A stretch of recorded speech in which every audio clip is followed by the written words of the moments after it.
अम्मी, आप मेरे लिए बोझ बन गई हैं, कहीं और चली जाइए।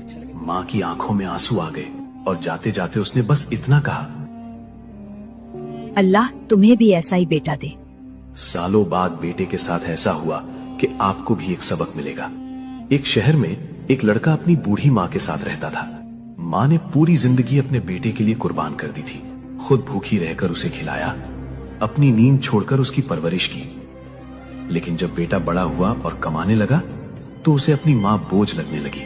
वो अक्सर गुस्से में कहता, अम्मी, आपको हर वक्त मेरी ही जरूरत क्यों होती है? मैं भी अपनी जिंदगी जीना चाहता हूँ। बेचारी माँ खामोश हो जाती और बस अपने बेटे को देखती रहती। एक दिन बेटा बहुत गुस्से में था।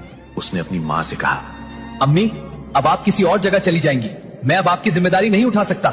ये सुनकर माँ की आंखों में आंसू आ गए। जाते जाते उसने बस इतना कहा, बेटा अल्लाह तुम्हें भी ऐसा ही बेटा दे जो तुम्हें उसी तरह महसूस कराए जैसे आज तुम मुझे करवा रहे हो। साल गुजर गए।